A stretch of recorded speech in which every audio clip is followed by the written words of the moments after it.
ni siquiera por un tribunal del fuero común, porque ya en todo caso ese título está firme desde que se emitió con base en el examen profesional que sustentó la ministra.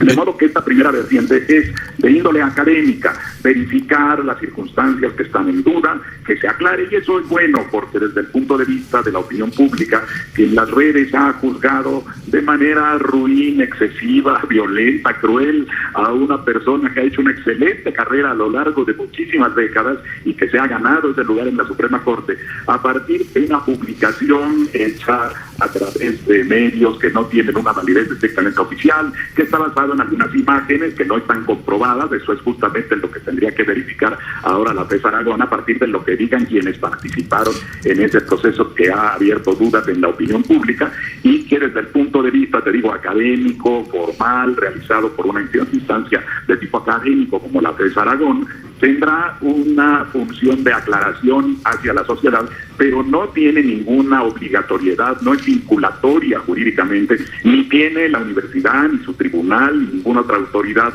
la capacidad de poner en duda un título que ya está firmemente expedido y que tiene validez total. Dicho de otra manera, Eduardo, dicho de otra manera, y perdón que le interrumpa, es decir, lo que dictamine la Facultad de Estudios Superiores Aragón no invalida el título que actualmente ostenta Yasmín Esquivel, no importa.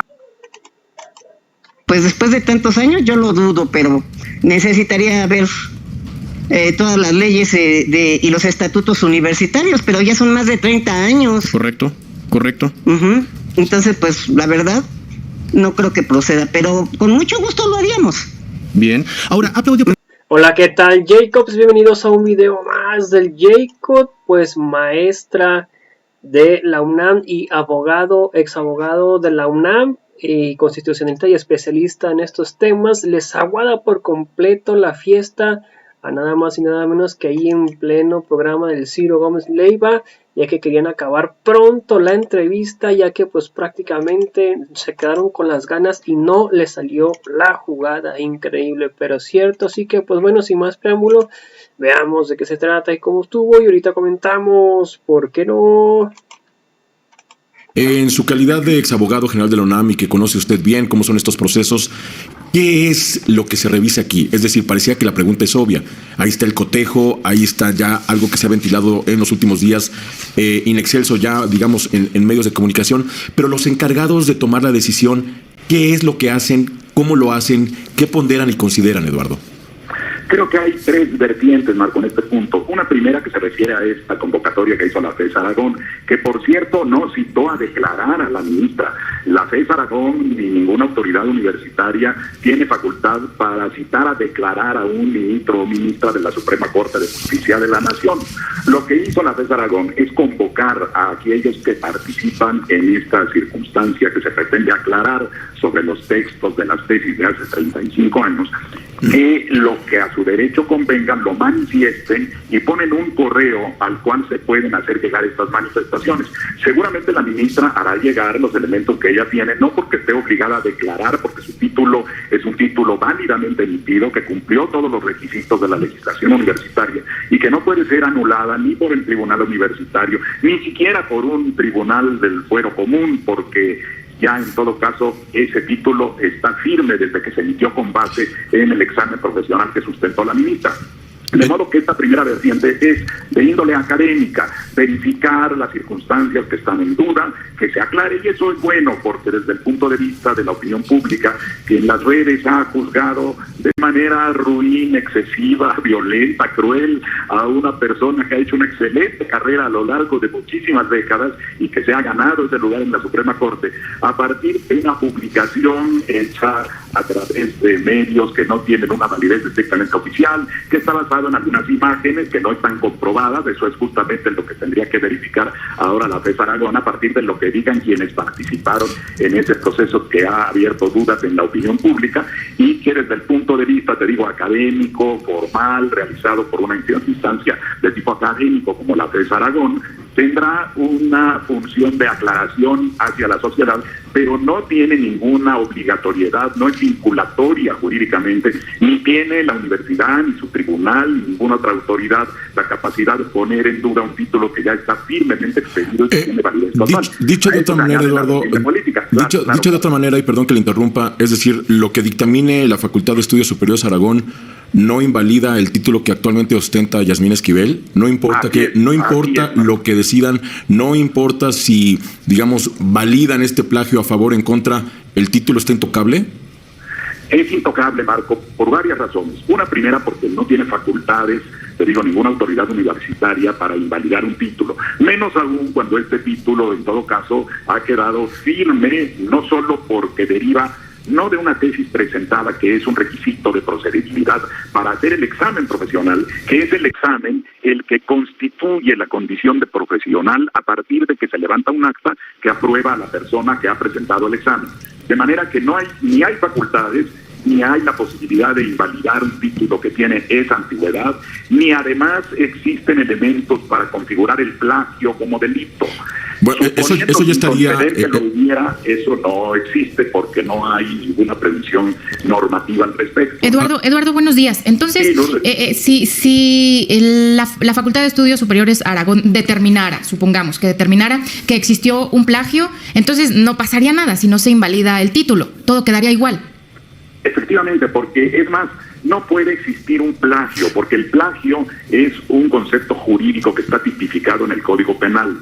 Aún suponiendo que esas similitudes que existen dieran lugar a una posible duda, como lo han dado, eso es verdad, aún suponiendo que el pronunciamiento del análisis fuera en un sentido o en otro, esto solo tendría un efecto sobre la opinión pública, sobre la aclaración que seguramente hará la ministra, porque ya lo ha dicho, ya hizo un posicionamiento, ella mantiene una posición que me parece muy firme, respetable, admirable, de una mujer valiente que está... Más allá de esas consideraciones, Eduardo, más allá de esas consideraciones respecto al personaje involucrado en esto, el proceso tal cual, suponiendo, sin conceder, que se acredite una figura similar al plagio, para no entrar en tecnicismos jurídicos, no pasaría nada. Es que, ¿sabes qué, Marco? El tecnicismo jurídico aquí es fundamental. El juicio que se haga sobre los derechos de una persona debe basarse en el derecho objetivo, en lo que digan las leyes, en lo que digan las normas aplicables. ¿Y entonces cuál sería la figura, Eduardo? En las redes sociales. Estoy de acuerdo, entonces, pero si no es plagio, entonces, ¿cuál es la figura que estaría atendiendo la Facultad de Estudios Superiores de Aragón? ¿Cuál sería el supuesto? Hay dos tesis muy similares, una de ellas es de un personaje relevante que no voy a entrar en consideraciones respecto a su actual profesional. ¿Cuál es el supuesto? ¿Qué es lo que investiga la FES Aragón? Mira, yo creo que sería una especie de dictamen académico diciendo cuál es el resultado del análisis que hubiese hecho de las manifestaciones que hagan estas personas a las que convocó. Y eso tendría simplemente una connotación, como lo he insistido varias veces, de tipo académico, formal, pero no con un carácter público obligatorio. Y lo más importante, Marco, también creo que es algo que no se puede perder de vista, que es la tercera vertiente, la de carácter político que hay aquí atrás. La ministra ha tenido una presencia brillante en la Corte, defendiendo posiciones jurídicamente válidas, muy bien sustentadas, como la que realizó frente al cuestionamiento que se hizo a la reforma eléctrica, y ella comprobó con argumentos jurídicos muy sólidos que esa reforma tiene bases constitucionales. Pero eso afectó intereses muy fuertes de tipo económico, y esto ha provocado una embestida política para tratar de descalificarla en la búsqueda de la presidencia de la Corte, lo cual también tiene una connotación que debe ser juzgada públicamente.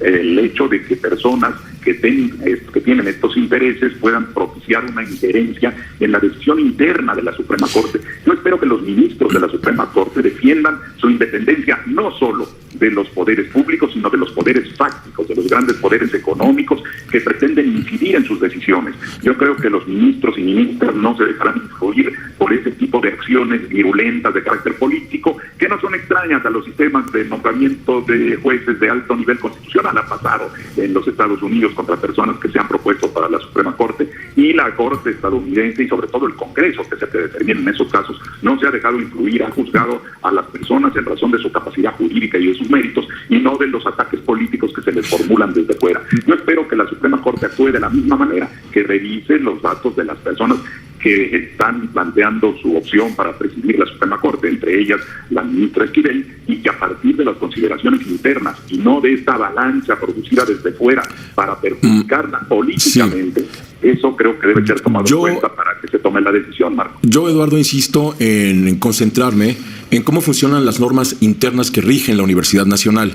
hay una convocatoria que hace la Facultad de Estudios Superiores de Aragón y la pregunta concreta es, si yo hoy me titulo de lo que usted me diga, tomando como base una tesis preexistente y mi caso llega a este órgano que va a sesionar el día de hoy, si yo tengo ya el grado y el título expedido, ¿no estoy en ningún tipo de riesgo? Hablando estrictamente de lo que sucede al interior y cómo la norma interna de la UNAM lo indica, Eduardo, insisto, yo quisiera concentrarme en eso.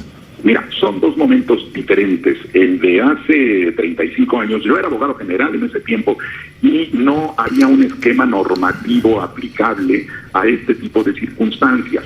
De manera que las disposiciones que se emitieron con posterioridad, que también tienen un carácter medio ambiguo dentro de la propia universidad, son directrices que ha emitido la oficina del abogado general, pero no hay una norma específica dentro de la universidad que permita corregir o enmendar una situación de esta naturaleza. Y eso, en la época actual, podría en todo caso ponerse a consideración de algún órgano que determinara si durante el proceso de la titulación hay elementos para desvirtuar alguno de los requisitos previos. Una vez que el jurado de un examen profesional revisa esa tesis, porque hay un jurado que revisa las tesis, que las estudia, el sustentante tiene que defender su tesis y demostrar los conocimientos de la carrera, y después de eso hay una determinación del jurado aprobando o no al sustentante. Puede haber incluso una tesis que no tenga ni siquiera un valor académico sólido, pero si el jurado la aprueba y pasa el examen, la persona obtiene su título. De modo que no está aplicando, esto es muy importante, la FES Aragón no está aplicando ningún procedimiento jurídico de validación de tesis porque no tiene esas facultades. Abogado, tiene la posibilidad y entonces, de aclarar el sentido de las situaciones que se han planteado, ¿no? Abogado, entonces, bueno, ni la FES Aragón, pero entonces, ¿hay antecedentes en la universidad de alguna denuncia de plagio que se haya investigado, que se haya determinado que se plagió alguna tesis y que no haya pasado nada? Miren, esa pregunta no tengo realmente una respuesta directa porque no conozco los últimos casos de la UNAM, pero a la luz de las normas que existen en la universidad, me atrevería a decir que no existe un precedente en que se haya anulado un título profesional por una acusación o por la pretensión de que hubiera ocurrido un plagio.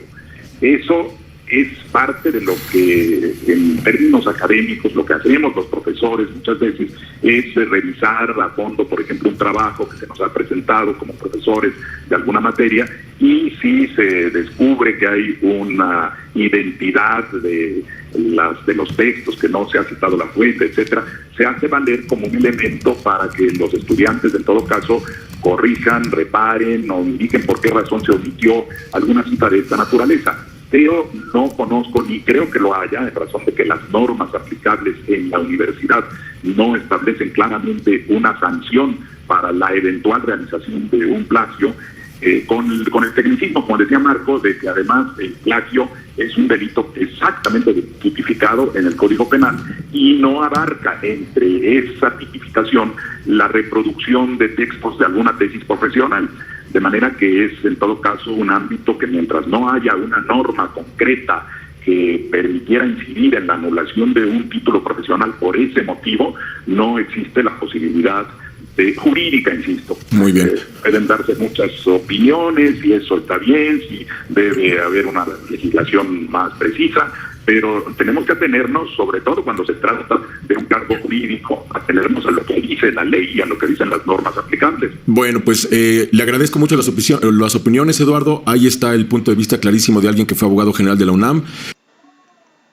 Ha sido diputado y senador en varias ocasiones, y pues a ver qué sucede el día de hoy, que sea lo mejor para la UNAM principalmente, y por sus comentarios y respuestas. Muchas gracias, Eduardo.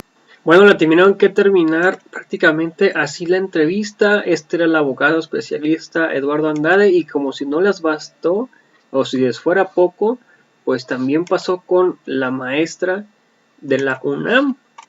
Yo recibí ya por la tarde una carta que circula precisamente la maestra Marta Rodríguez Ortiz, maestra de carrera de tiempo completo de la Facultad de Estudios Superiores de Aragón de la Universidad Nacional Autónoma de México, que sustancialmente responde a esto. Y dice: yo certifico que la tesis de licenciatura de mi alumna, Yasmín Esquivel Moza, es una tesis original que yo dirigí y que es de su autoría. No es un plagio, lo pone en mayúsculas, como erróneo y falsamente lo está señalando la columna publicada. Le agradezco mucho, maestra, que nos tome la llamada. Buenos días, ¿cómo está, maestra? Bien, gracias. ¿Y usted, Manuel? Bien, muchas gracias, maestra. Bueno, pues mucha polémica se armó. Entiendo la polémica leyendo el texto del maestro Sheridan, porque va comparando no solamente portada contra portada, el índice contra el índice, sino algunos párrafos. Y visto así, a golpe de buen cubero, como dice la frase, pues es copy-paste, como decimos, ¿no? Es una cosa idéntica a la otra. Pero usted, que asesoró, no solamente fue la maestra de la hoy ministra, sino asesoró esta tesis, asegura que no es que no es un plagio, que no es una copia de esta tesis. ¿Cómo se puede entender que teniendo estas coincidencias, maestra, no lo sea? Lo que pasa es que en todo trabajo, obviamente científico, pues se tienen que apoyar en las fuentes normales y naturales, como son las propias leyes, la jurisprudencia, las citas de la Organización Internacional del Trabajo, y entonces pues eso quizá sea lo que se parezca, pero en sí las ideas principales, las conclusiones, pues son de cada uno de los alumnos. Pero a ver, sí yo también tengo mi tesis y me hacía mucho énfasis en todo caso mi directora de tesis que podía tener algunos textos de referencia, pero que no podía, incluso me decía, no refrases ese tipo de ideas porque no son tuyas. Tienen que ser ideas de que tú reflexiones después de la revisión de ciertos textos y cuesta muchísimo trabajo, maestra. Pues, ¿qué le digo? Usted que ha asesorado tantas tesis, cuesta muchísimo trabajo de repente aterrizar una idea, sobre todo cuando uno tiene tanta experiencia realmente, ¿no? Entonces es bien complicado eso. Pero cuando uno ve que el título sí es idéntico, que algunas frases de entrada son idénticas, sí da la impresión de que efectivamente es una copia. Usted dice, las ideas centrales no, habría que revisar el documento completo, ahora sí que uno contra el otro, ¿no? El de la ministra contra el del licenciado Edgar Ulises Báez, para ver si no es en su totalidad pues simplemente una copia. Pero usted nos dice, no es así. Las ideas centrales son reflexiones de la hoy ministra. Y obviamente del alumno Báez. Lo que, me insisto, mire, para mí, después de 35 años de que la ministra ha estado en función pública, se me hace muy extraño que hasta este momento que ella ha alzado la mano junto con la otra ministra para ser presidente de la Corte, salgan estas cosas. Mire, yo he sufrido la misoginia, la UNAM no se ha descartado desgraciadamente eso, y yo creo que dudar de la UNAM, dudar de las mujeres sobre todo, es parte de un complot en contra de nosotras. Yo siempre he sentido que no les gusta que nos elevemos, que trabajemos, que seamos iguales que ellos. Se nos corta, se nos mueve tantito la llamada, maestra. No sé si esté manipulando el teléfono. No. Ahí está, la escuchamos otra vez. Okay. Entonces le digo que realmente yo creo que es un ataque certero a las mujeres. Un ataque a la mujer. Para mí tiene mucho de misoginia, tiene mucho de que no les gusta que las mujeres se eleven, son grandes en sus profesiones. Ahora, yo le entiendo y le agradezco además que nos diga esto, maestra, pero por ejemplo el senador Germán Martínez, ¿no? Y hablamos, si usted quiere, sí, de acuerdo de la interpretación política, dice, le pido a la UNAM, le pido a la Facultad de Derecho, a usted misma, que revisen este trabajo por si efectivamente tiene visos de ser una copia, se actúe en consecuencia. Cabe legalmente, cabe formalmente que esta revisión procediera, al margen de que no sea cierta, pues al margen de que sea un trabajo absolutamente natural el de la ministra, ¿cabe una revisión, maestra? Pues después de tantos años yo lo dudo, pero necesitaría ver todas las leyes y los estatutos universitarios, pero ya son más de 30 años. Correcto. Entonces, pues la verdad, no creo que proceda, pero con mucho gusto lo haríamos. Bien. Ahora, ¿ha podido platicar con la ministra en estas últimas horas, cruzar alguna idea, alguna reflexión que nos pueda compartir si es que además ha hablado con ella? No, lo que pasa es que tuvimos un encuentro hace 2 años en la Facultad de Derecho donde ella fue a dar una conferencia. Sí. Y hemos estado comentando porque he dado clases en la Escuela Jurídica de la Corte, pero nada más es respecto a eso, y me mandó, más que hablar, me mandó una felicitación por mi intervención en las clases. Eso fue todo. Ya. Entonces, sí le parece que tiene que ver en un contexto político esta publicación. Ahora, el maestro Sheridan. Es mi punto de vista. Sí, no, lo entiendo. Ahora, el maestro Sheridan, pues usted seguramente lo ha seguido, yo lo leo, no lo conozco, pero pues es muy puntual, puntilloso, por supuesto, cuidadoso en sus textos. Me costaría trabajo pensar que se preste a este tipo de, sobre todo como lo dice con esa seriedad, ¿no? De golpes, de ataques a la mujer. Pues mire, yo la verdad no lo conozco en persona. Y francamente no entiendo por qué después de 30 años me he vuelto famosa por haber dirigido una tesis. La verdad es que, francamente, te lo juro, yo la verdad no siento que se haya hecho nada malo. Yo estoy en lo que siempre he estado, en la escuela, con mis alumnos. ahí me encuentran, así que no sé por qué estos ataques o por qué, y sobre todo el tiempo, 30 años después. Sí, el tiempo después, correcto. Eso es lo que a mí me salta mucho. Pues maestra, muchas gracias de verdad por habernos tomado la llamada, la oportunidad de saludarla. Igualmente, y estoy a sus órdenes. No, gracias a ustedes, maestra Marta Rodríguez Ortiz. Es maestra de carrera de tiempo completo de la Facultad de Estudios Superiores Aragón, de la Universidad Nacional Autónoma de México, y bueno, de la Facultad de Estudios Superiores Aragón, pues ahí, y de la máxima casa de estudios. Bueno, pues ahí está claramente como, pues, increíble pero cierto, pero pues ahí está prácticamente como, pues, ni uno ni otro pudieron, con la maestra, ni tampoco con el abogado les aguardó la fiesta, o sea que no pueden hacer absolutamente nada, ni fu ni fa, y al parecer, pues ellos quedaron simple y sencillamente como los chinitos milando, increíble pero cierto, ya que pues prácticamente, aunque quisieran que por ejemplo que aceptándose conceder fuera así de que la tesis fuera plagiada o algo así, pues no se puede hacer absolutamente nada de nada, ya que pues prácticamente no, pues no procedería por nada del mundo. Ya se les dijo el abogado, ya se les dijo la maestra, se puede revisar después de 30 años, no pasa absolutamente nada, pero siguen aferrados. Así que pues no sé ustedes qué opinan al respecto de esto. A toda la audiencia, gracias por el video. Recuerden si me pueden apoyar con un like en la página de Facebook, un like en lo que viene siendo en los videos, tanto como de Facebook como de YouTube, una suscripción a la de YouTube, comentar y compartir los videos para que más personas nos vean, o si pueden apoyar con estrellas que afecten su economía, sería completamente fantástico, o si no, hay los 3 puntos color morado en el color de Facebook. Si me puedes apoyar con una colaboración de 99 pesos mensuales, puedes cancelar cuando quieras, te lo agradecería muchísimo. A toda la audiencia, gracias por el video, los invito a ver nuestro siguiente video. Hasta la próxima, bye, suscríbanse en el video, comentar, compartir y difundir para que muchas más personas nos vean. Nos vemos en el próximo video, hasta la próxima, bye, suscríbanse.